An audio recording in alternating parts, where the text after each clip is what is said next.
Zanim tureckie działa roztrzaskały mura Kamieńca Podolskiego, zanim Rzeczpospolita została upokorzona traktatem w Buczaczu, zanim nazwisko Sobieskiego miało zabrzmieć jak ostatnia nadzieja korony, na dalekiej Ukrainie nad Bochem pola już spływały krwią. Tam, gdzie step spotykał się z rzeką, gdzie kurz mieszał się z dymem prochu, a krzyk rannych ginął w tętenie końskich kopyt, rozegrała się bitwa, o której dziś pamięta niewielu. Bitwa pod Ładorzynem. Rok 1672. Nie była to bitwa tak sławna jak Chocim, nie miała majestatu Wiednia, nie stała się wielkim narodowym mitem, a jednak była jak pierwsze uderzenie młota w pękające drzwi. Bo za tą bitwą stał nie tylko konflikt z Tatarami i Kozakami, za nią czaił się już cień potęgi osmańskiej i dramat Rzeczypospolitej, która za chwilę miała zobaczyć, jak jeden z jej najważniejszych bastionów, Kamieniec Podolski, upada pod naporem sułtańskiej armii. Dziś opowiem wam historię starcia, w którym Kozacy walczyli przeciwko Kozakom, Polacy przeciw ludziom wspieranym przez Turcję, a Tatarzy znowu pojawili się niczym wilki na granicy. To historia bitwy pod Ładorzynem. Bitwy, która była zwycięstwem, ale takim, po której trudno było świętować. Druga połowa XVII wieku była dla Rzeczypospolitej czasem niemal nieustannego krwawienia. Najpierw powstanie Chmielnickiego, potem potop szwedzki, wojny z Moskwą, wojny domowe, konfederacje, kryzys skarbu, słabość władzy królewskiej, a na południowo-wschodnich kresach Rzeczypospolitej nie było już spokoju.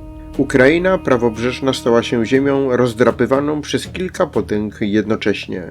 Rzeczpospolitą, Moskwę, Hanat Krymski i Imperium Osmańskie. I jeszcze przez samych Kozaków, którzy po śmierci Bohtana Chmielnickiego nie potrafili już mówić jednym głosem. Jedni szukali oparcia w Rzeczypospolitej, inni w Moskwie, jeszcze inni u sułtana. I właśnie tutaj pojawiają się dwie postacie. Pierwszy to Michał Hanenko, hetman kozacki związany z Rzeczypospolitą, uznany przez stronę polską za legalnego przywódcę kozaków prawobrzeżnych. Drugi to Piotr Doroszenko, ambitny hetman, który marzył o zjednoczeniu Ukrainy pod swoją władzą, ale wiedział, że sam tego nie dokona. Dlatego zwrócił się ku potędze, przed którą drżała Europa. Ku Imperium Osmańskiemu. Doroszenko uznał zwierzchnictwo sułtana, a to oznaczało jedno: sprawa ukraińska przestawała być tylko lokalnym konfliktem. Stawała się pretekstem do wielkiej wojny. Według relacji o bitwie do starcia pod Ładożynem doszło 18 lipca 1672 roku, w czasie wojny polsko-tureckiej w latach 1672-1676. Po stronie polsko-kozackiej wystąpili Michał Hanenko i Stanisław Karol Łużycki. Po drugiej stronie siły związane z Piotrem Doroszenką, wspierane przez Tatarów i czynnik osmański. Latem 1672 roku sytuacja stawała się coraz groźniejsza. Na prawobrzeżnej Ukrainie siły sprzyjające Doroszence ruszyły przeciwko ludziom Hanenki.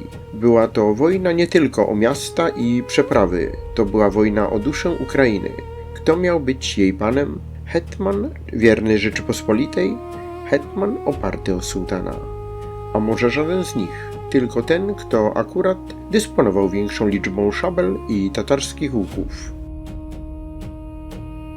Hanenko znalazł się w trudnym położeniu. Jeden z jego pułków miał zostać osaczony przez siły przeciwnika. Według podstawowych opisów bitwy chodziło o próbę uratowania oddziałów Hanenki, zagrożonych przez armię złożoną z kozaków wiernych Doroszence oraz Tatarów. Hanenko nie miał dość sił, mógł się wycofać, mógł zostawić swoich ludzi, mógł uznać, że step połknął już zbyt wielu, straciłby coś więcej niż żołnierzy, straciłby autorytet.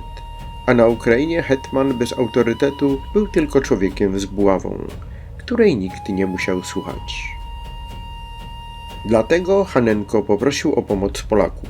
I tu na scenę wchodzi Stanisław Karol Łużecki, kasztelan podlaski, dowódca oddziałów koronnych znajdujący się na Ukrainie.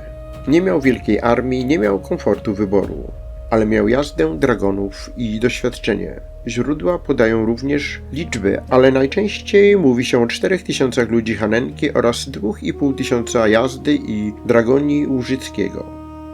Razem dawało to mniej więcej 6500 żołnierzy. Przeciwnik miał przewagę liczebną, w zależności od przekazu od około 9000 do znacznie większych sił.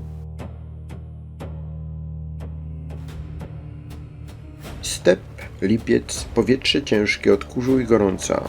Po środku maszeruje kozacki tabor, wozy ustawione tak, by w każdej chwili można było z nich zbudować ruchomą twierdzę. W środku piechota kozacka Hanenki, po bokach jazda polska, z tyłu dragoni przemieszczającej się w małych taborach. To nie był chaotyczny pochód, to była sprawdzona taktyka kresowej wojny. Tabory były sercem armii kozackiej, ruchomym wałem, fortecą na kołach. Miejscem, z którego można było strzelać, bronić się i odpierać szarże. Polska jazda osłaniała skrzydła, gotowa do kontruderzenia, gotowa do pościgu, ale też narażona na tatarskie manewry, pozorowane odwroty i nagłe zasypywanie strzałami. Tak ruszyli w stronę Czetwertynówki, w rejonie Ładarzyna, i tam przeciwnik czekał. Doroszenkowcy i Tatarzy dobrze znali tę ziemię. Wiedzieli, jak rozciągnąć szyk. Wiedzieli, że wojna z taborem jest też powolna. A jeżeli uda się oderwać jazdę od centrum, jeśli uda się wciągnąć Polaków w pościg, jeśli uda się rozbić jedno skrzydło, wtedy nawet zwycięski marsz może zamienić się w rzeź. Starcie zaczęło się od potyczki. Najpierw zderzyły się wysunięte oddziały, kozacy Doroszenki zostali odparci. Według opisów bitwy część przeciwników została wypchnięta za bok. To mogło wyglądać na początek zwycięstwa. Krzyk triumfu, szable uniesione w górę, konie rwące się naprzód.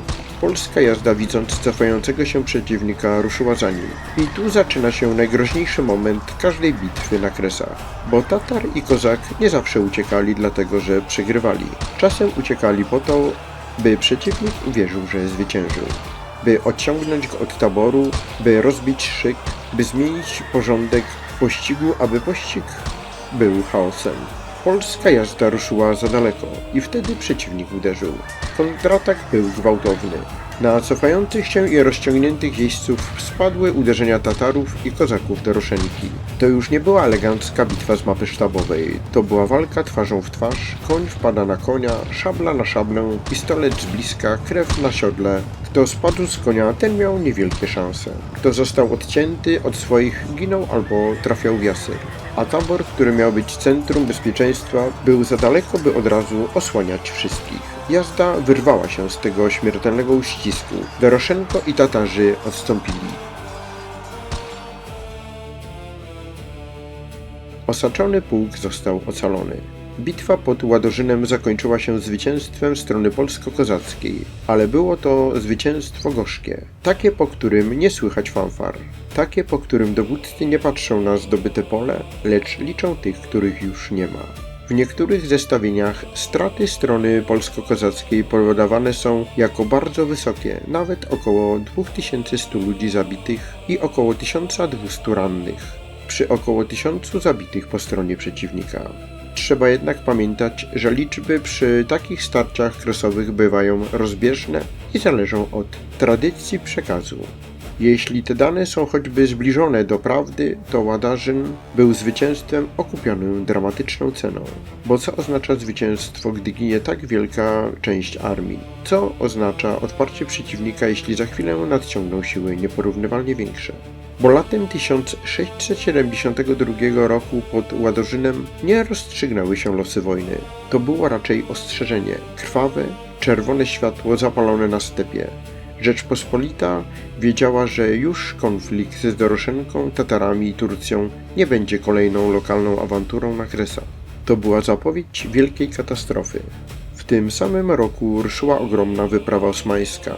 Sułtan Mehmed IV miał pokazać, że Doroszenko nie jest samotnym buntownikiem, ale lennikiem potężnego imperium. Dla Rzeczpospolitej oznaczało to wojnę z państwem, które od pokoleń budziło lęk w Europie.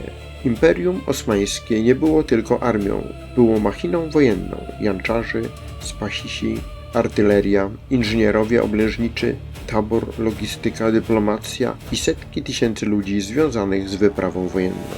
A Rzeczpospolita była osłabiona, podzielona z królem Michałem Korybutem Wiśniowieckim, którego władza była krucha, z magnaterią zajętą sporami, z wojskiem zbyt małym wobec zagrożenia, z kresami, które znowu miały zapłonąć. Ładarzyn był więc jako pierwszy rozdział wielkiej tragedii. Niedługo później spojrzenie wszystkich miało zwrócić się ku Kamieńcowi Podolskiemu, twierdzy, którą nazwano kluczem do Podola, miastu, które wydawało się nie do zdobycia, a jednak w sierpniu 1672 roku Kamieniec upadł. I wtedy Rzeczpospolita zrozumiała, że wojna weszła w zupełnie nową fazę. Dlatego warto pamiętać o Ładarzynie, bo ta bitwa pokazuje prawdę o XVII-wiecznych kresach. Tam nie było prostych podziałów. Nie było wyłącznie Polaków po jednej stronie i Turków po drugiej. Byli kozacy Hanenki, kozacy Doroszenki, byli Tatarzy, którzy raz byli sojusznikami, raz wrogami, ale zawsze grali przede wszystkim o własny interes. Była Rzeczpospolita, która próbowała utrzymać wpływy na Ukrainie, choć coraz częściej brakowało jej sił. Była Turcja, która z daleka potrafiła zmienić lokalny konflikt w wojnę międzynarodową. I byli zwykli żołnierze, kozacy w taborze, polscy jeźdźcy na skrzydłach, dragoni maszerujący z tyłu, ludzie, którzy być może nie rozumieli wszystkich planów hetmanów, sułtanów i chanów. Ale to oni płacili cenę za ich ambicje. Do usłyszenia w kolejnym odcinku.